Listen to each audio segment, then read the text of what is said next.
Hi, my name is Kate, and I'm from Trizons Global. We're an agency that believes amazing things are possible in digital commerce when you look up.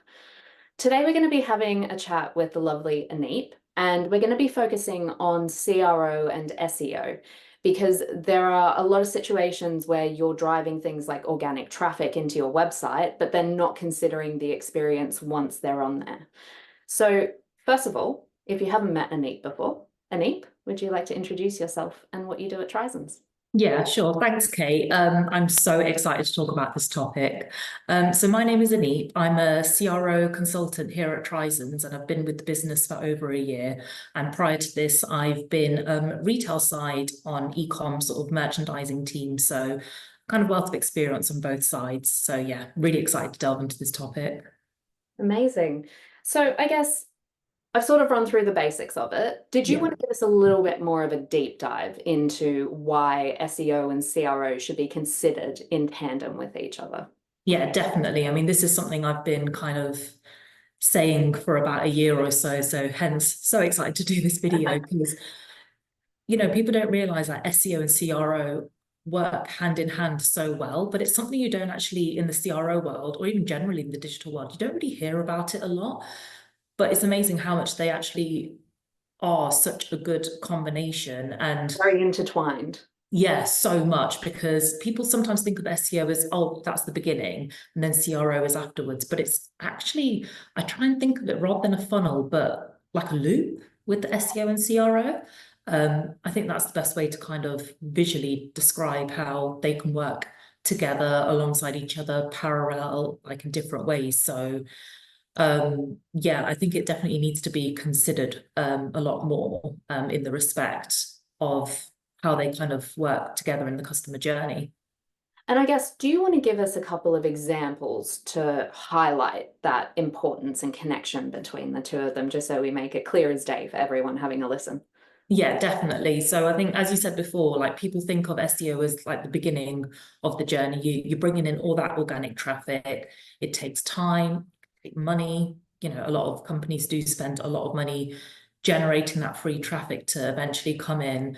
But I think one thing that kind of gets forgotten about, and I've done this myself, having worked in different businesses, it's kind of converting that traffic afterwards, but it's not just converting that traffic once it's bought in. It's how you can continuously optimize that traffic even after you've done all the work, all the SEO work to sort of bring it in.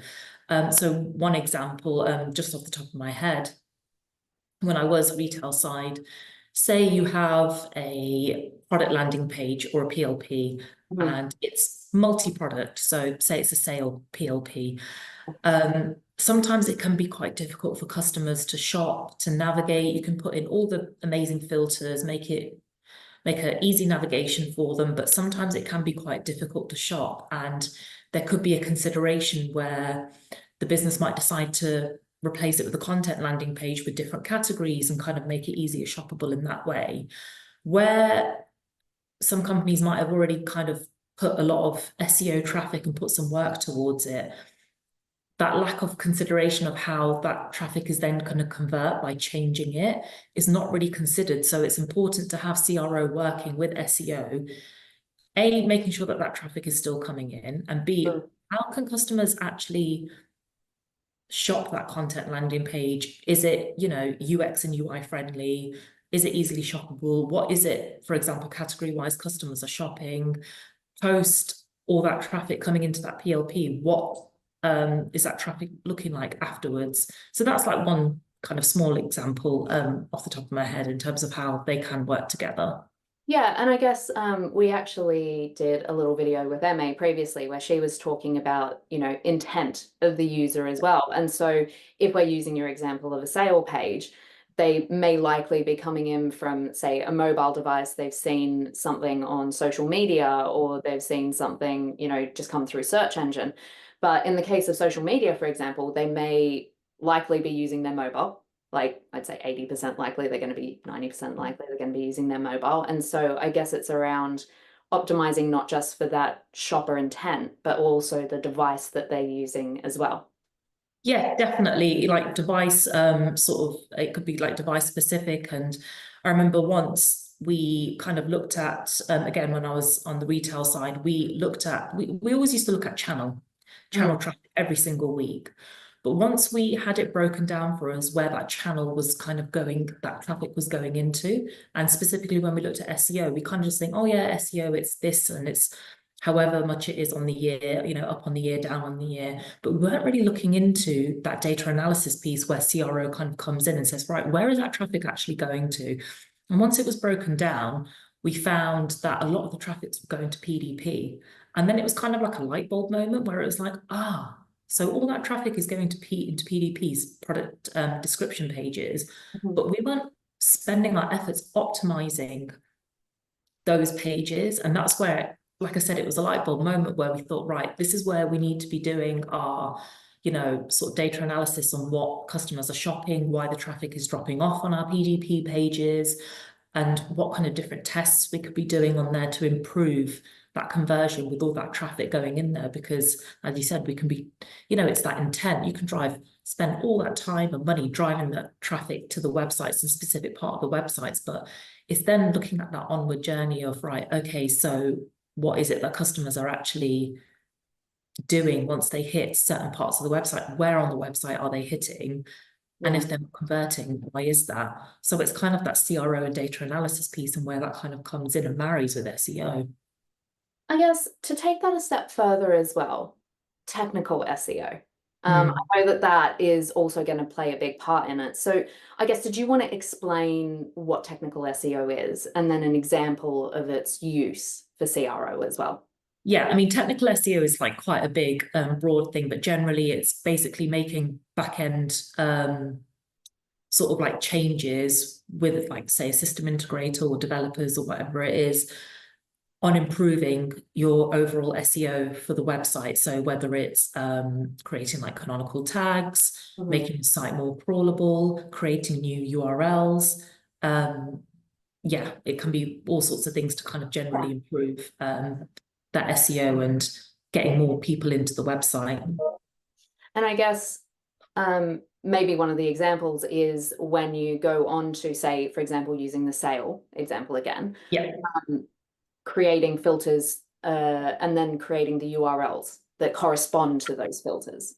Yeah, that's actually, yeah. So what I'll do is I'll actually bring up an example of a project that I did, again, retail side as well. So we had, so I used to work on a multi-product website. And what we found was there was a lot of appetite for new URLs and bringing in sort of traffic, rather than the merch team constantly creating new categories in the back end. We worked with the system integrator and with the SEO agency to create new URLs via our product landing pages and the product filters. So that way we can create new URLs once the users click on those filters. And it created like a crawlable URL, and that obviously brought in more traffic rather than having to create physical categories in the back end. But one thing that wasn't considered during that project was how many of those filters were actually clicked by customers in general, regardless of whether they created new URLs or not. We kind of took what the SEO agency gave us, saying like, these are the most popular pages that you can create, but we never really considered what was the most clicked. So we kind of made a bit of an error where we got rid of filters based on, little bits, snippets of data. And we didn't really consider that data analysis piece of, right, how many filters are and how many times did these customers click? And that's where that CRO piece was really missing. Right, okay. And yeah, it just really kind of hit. It was actually in that moment, that in that project, that it really hit me, like, CRO and SEO is so important together. And had we have had that CRO piece, then we wouldn't have, had to redo the work. And it was just saving that time in making those decisions and making sure that we weren't detrimenting the usability of those pages as well. So I think that's a really good example of where the two really kind of marry and intertwine, and how important they are that they're put together.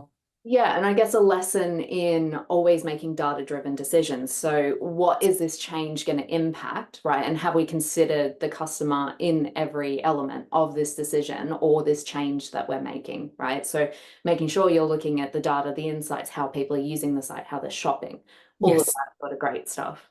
Yeah, and it's kind of touching on that point before as well, that I was saying, like, you can make CRO-based decisions, but how is that going to impact your SEO? So I've done it again on another retail side where we did a really big UX UI change on PDPs, but we never really thought how it would impact SEO traffic. So it's, again, kind of not just work. This is why I always say it's a loop, it's not a funnel. When it comes to SEO and CRO, it was also considering, right, what can we do to put in place to make sure we don't detriment SEO traffic? So if you are making changes to pages, make sure your meta titles, meta descriptions, your URLs, everything is perfectly done in place to make sure you're not detrimenting the SEO traffic when you are making CRO informed changes on the website. Yeah, and I guess as well, we also have to consider, you know, things like core web vitals, is because we know that that impacts SEO and ranking, and so I think that that's also another key consideration as well when you're looking at making code changes or Yeah. functionality changes, that you don't want to be slowing down the website because that's going to drop you down the rankings as well. Yeah, absolutely. Such a good point as well. And it's even things like changing simple things in the navigation. Make sure you're not detrimenting, you know, the crawlability of it as well as like the usability of it as well. So yeah, I think it's so interesting that this, like I said, this topic is, I'm kind of seeing it become more, I wouldn't say a hot topic. I'd say it's like kind of lukewarm, but it's so important. And yeah, they Yeah, definitely. amazing. I think as well, it's worth us having a chat at a later date, and starting to consider CRO and GEO, which is generative engine optimization. And for anyone out there, generative engine optimization is for your large language models. So your chat GPTs, your Geminis, and how you can, so for example, if someone was going onto Gemini and saying, where can I find handmade leather shoes, right? And making sure that you're sort of crawlable again on those Yeah. sorts of channels. But I think that that's a bigger topic than we want to tackle today, because that requires a bit more time to sort of explore. But I want to thank you so much, Anit, for bringing this up. And as you say, it is becoming a bigger consideration for people, as they're sort of going through the journey. And it does seem like a bit of a basic thing, but it's often forgotten and sometimes not driven by the data and the customer need. Yeah, that is the bottom line, essentially. Well, thank you so much. And thank you so much, everyone, for joining us. If you do have any questions, please feel free to reach out to myself or Anit, and we'd be more than happy to help you. But have a great day. Thank you.